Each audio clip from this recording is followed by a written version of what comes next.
Hello everyone. This is another video in the bullying series.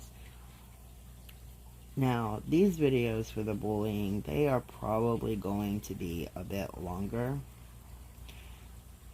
The reason that I did the domestic violence ones shorter was because I wanted to just get the information out there, kind of as quickly as possible, so that whoever was listening to it had less of a chance to be caught and therefore have more problems because of my videos.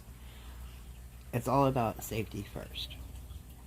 But with bullying, it usually happens at school, in the office, on the bus, at the park, where whoever is being bullied actually can sit down and listen to longer videos when they are in the safety of their own home. Now, I will be covering a section of bullying at home, and those videos I will make a bit shorter, like I did with the domestic violence series, because I do not want anybody getting harmed or seeking help. This is all about safety first. So in this video, I'm going to talk a little bit about what parents should know about bullying. Did you know 57% of students who are bullied don't notify an adult at school? 57%. That is a huge number, and a number that needs to decrease. There should always be an adult in a child's life. And I'm not saying, that every child has to trust their parents, because we all know that there are some parents out there that just do not deserve the trust of their child. But every child should have at least one adult in their life that they can trust. Be it a favorite teacher, even if it was a teacher from 2 or 3 years before. Some teachers do build up that bond, and it carries on throughout the years. So, I suggest that if your child has a hard time talking to you, and you know that they do, and this could be for any reason, you grounded them for, staying out too late or whatever, and they're mad at you, but you think something is going on with them, it's important to encourage them to talk to somebody. They will eventually get over it, and your bond will be restored, and all will be good. I mean, I've got plenty of kids. I know how this works. But having one adult apart from parents that a child can talk to and be open with is very crucial in the, unforeseen circumstances of bullying. You don't just expect it to happen. But when it happens, sometimes children, especially young ones, are more apt to talk to somebody that is outside of the family.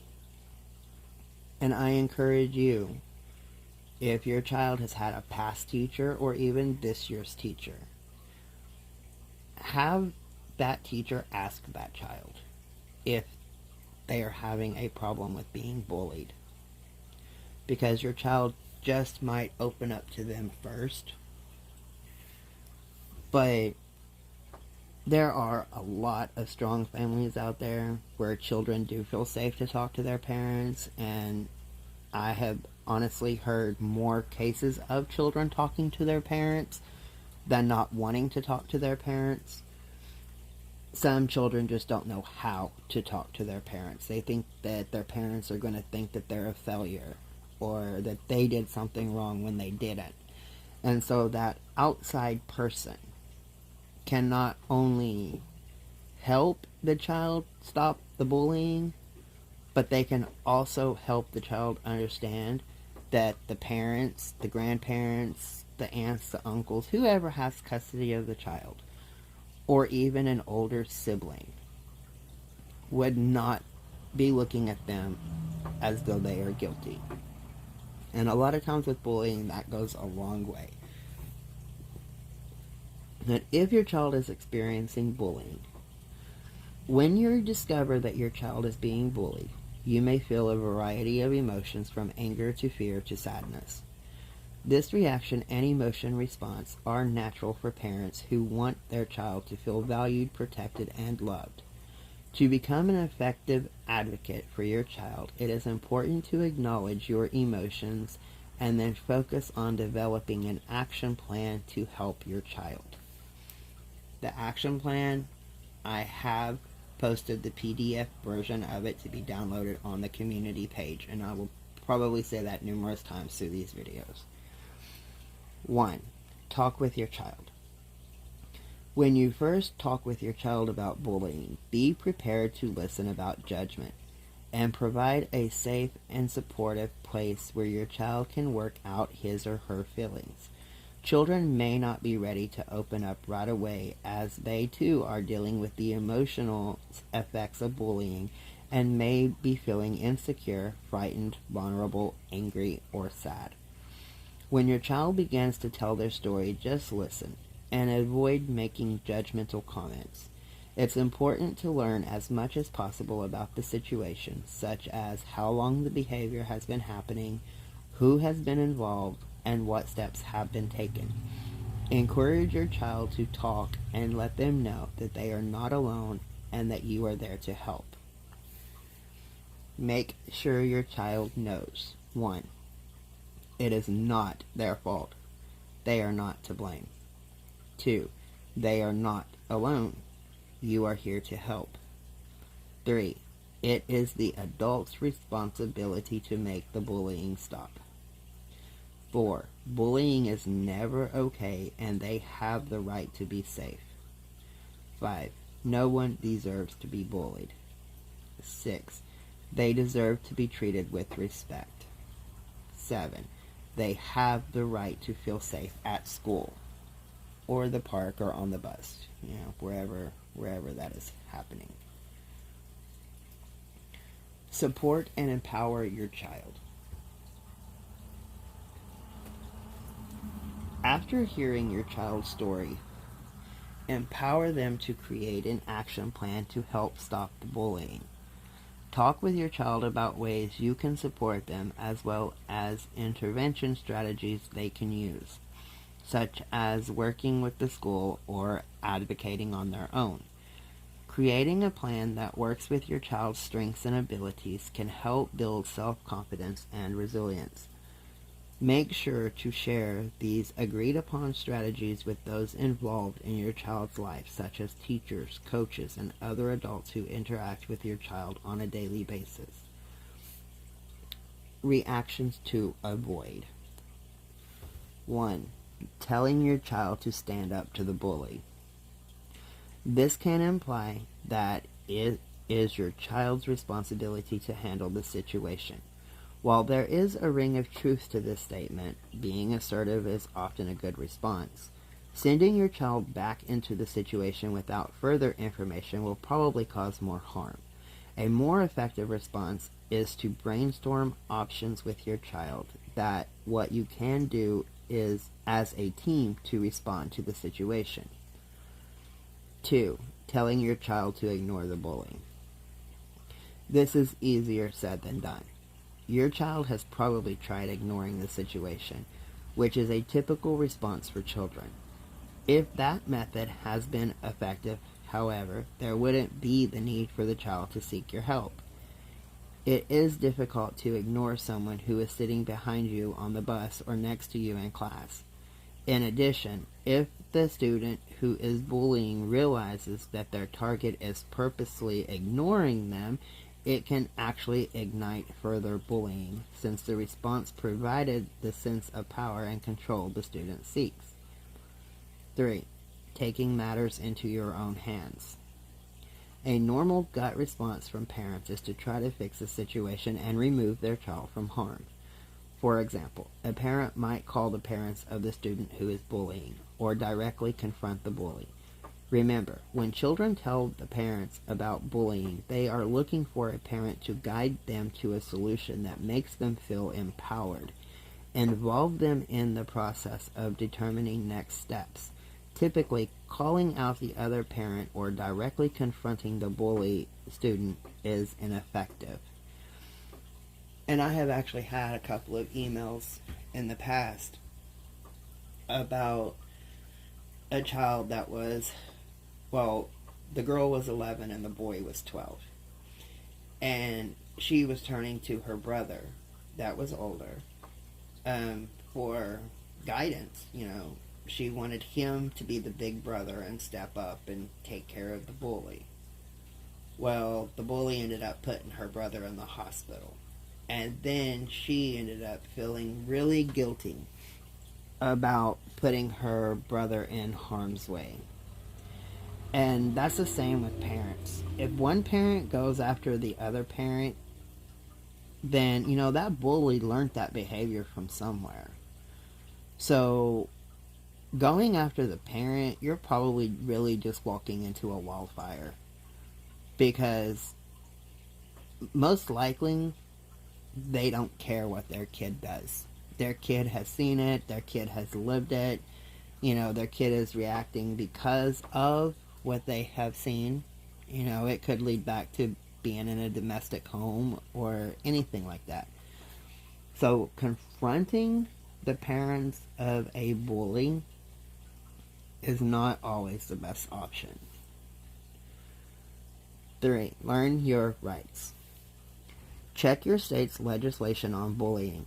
Each state has different laws and policies on bullying, along with requirements on how schools should respond.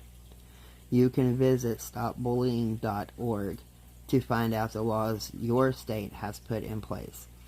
Also, check your state's Department of Education website for the State Safe School Office, which can be a great local resource to learning more about your state and school's policy. You may also want to look up your child's school policy on bullying. 4. Think through who else should be involved. In addition to being supportive and empowering your child to write down a plan, it can be very helpful to document the steps that you plan to take or have already implemented. Written records provide a history of incidences and responses, which can be very helpful when addressing the issue with school administration or even law enforcement. You should also create a strategy for how to involve others that can help your child. This might include determining who you will contact at school, what you plan to ask them, and how you will be involved. Other options include contacting a school counselor or other health professionals for advice. If the situation doesn't change, your plan might include steps to contact local law enforcement or even legal counsel. If your child with disabilities is experiencing bullying, studies have found that children with disabilities are 2 to 3 times more likely to be bullied than their non-disabled peers.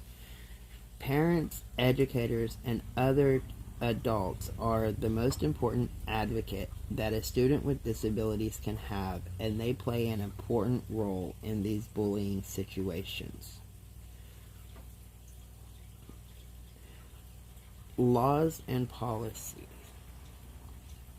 As a parent of a student with disabilities, it is important to know about the federal laws and resources specifically designed for your child's situation.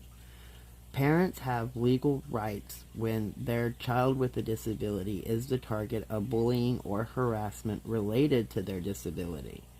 According to a 2000 Dear Colleague letter from the Office of Civil Rights, states and school districts also have a responsibility to ensure that the free, appropriate public education is made available to eligible students or students with disabilities. Disability harassment may result in a denial of FAPE under these statutes, which the FAPE is free appropriate public education. Under these federal laws, schools are required to respond to harassment or bullying of a student with a disability. The school must provide immediate and appropriate action to investigate, communicate with targeted students regarding steps to end harassment, eliminate any hostile environment, and prevent harassment from reoccurring. If the child is not taking necessary, or if the school is not taking necessary action, parents may consider filing a formal grievance with the Office of Civil Rights. 3. IEP and bullying.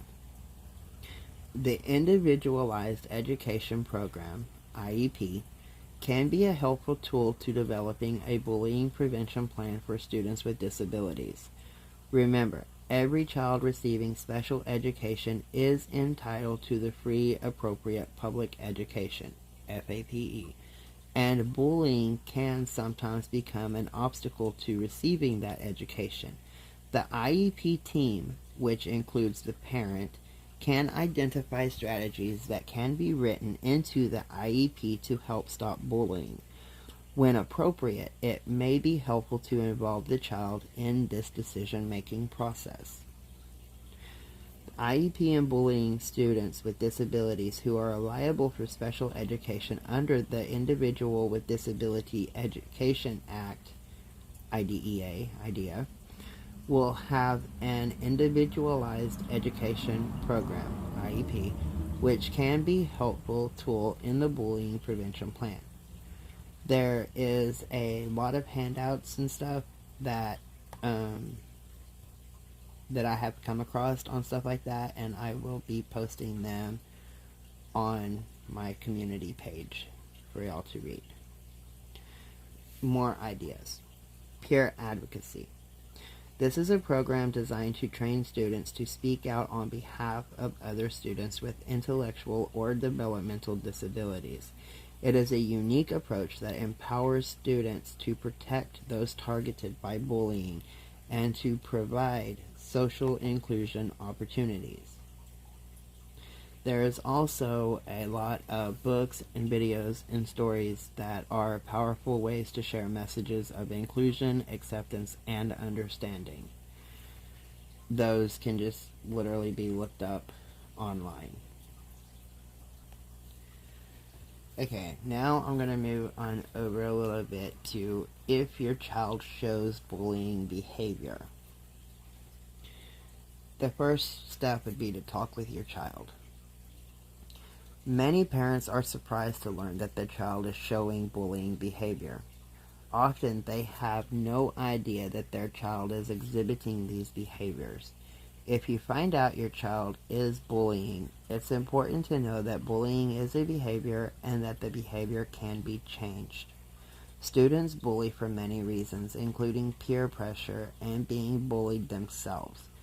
Your child may not realize how much they are harming someone, what impact their actions are having on another child, or they may not label their behavior as bullying. So the first step is to talk with your child about why they are bullying. This conversation should allow your child to explore how they may be feeling, to speak up if they are being bullied by someone else, or to talk about other factors that may be leading to this behavior. As I've mentioned previously, it could be that the child is in a domestic situation at home. That is one thing that I have come across so many times. And the parents, they really don't know that their child is being a bully because they are so caught up in trying to survive their own situation that they literally don't have the mindset to pay attention to what is going on in their child's school because they literally think that the child is just there to learn. Like the domestic abuse at home literally puts a block on their mindset to think of outside the home when they just assume that their kid is, learning science and math and eating lunch and playing at recess. Could your child be bullying others? Would you know? And once you found out, would you know what to do? We're going to cover a little bit of that. Try to understand your child's feeling and show that you hear what they are telling you. Help your child understand how others feel when they are bullied and let them know that everyone's feeling matters. Role-playing can be helpful to teach your child different ways to handle situations, along with helping them understand how their behavior is impacting someone else. So what do you do if you see your child bullies? Seeing your child as the victim of bullying behavior can be heartbreaking, but so can witnessing your child bully another. You can be realistic because it does take time to change the behavior. Be patient with your child as they learn new ways of handling feelings and conflicts. Provide praise and recognition when your child handles conflict well or finds a positive way to deal with their feelings. This type of enforcement does go a long way.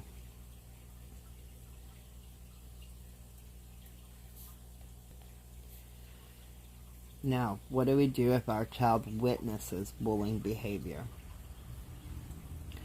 See, I've actually dealt with this personally, and I've got a couple of kids that I literally had to keep home a couple of days from school. You know, this was years ago, but I had to keep them home from school because they were just going to go to school and beat the bully. Like, they saw it, they came home, they told me about it.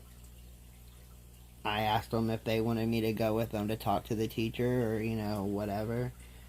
And they're like, nope, I'm just going to go to school tomorrow and beat their ass. Well, okay. So I ended up calling them in from that class for a couple of days because I knew that they were legit. They were really going to go and deal with that bully. And during the couple of days that I kept my kids home, I talked to the school and, they talked to the parents of the child that was being bullied. And, it had an outcome that was in favor of the child being bullied. So when my children went back to school, it was safe to send them back because they were no longer on the attack mode. But let your child know how powerful they are. Nearly 60% of bullying situations end when a peer intervenes, giving students an important role in bullying prevention. However, many students are unsure how to take the first step. As a parent, it is important to have the discussion with kids and teens about the power they have to help others. I had that conversation, and a very long conversation with mine. Mine are just stubborn. Like, I admit it, mine are stubborn. 2. Tell them not to join in. The simplest action parents can guide their children to take is to not join in the bullying. This sends a message that they don't agree with what's happening and takes attention away from the person bullying. Your child can also help by telling an adult about the bullying, since the student who is being bullied might not be able to do so themselves. When discussing this action with your child, it is important to emphasize the difference between telling and tattling. Telling is done to protect yourself or another student from getting hurt, whereas tattling is done to purposely get someone in trouble. Encourage them to show support for the bullied student. Finally, one of the most important steps that you can encourage your child to take is to show support for the student being bullied. Ask your child how they would feel if they were being bullied and how they would want someone to support them. They can show support by talking to the student being bullied, telling them what happened wasn't okay, or inviting the student to join them in an activity. There are many effective options, so encourage your child to do what feels right to them. What else can your child do to support a target of bullying? Spend time with the students who are bullied.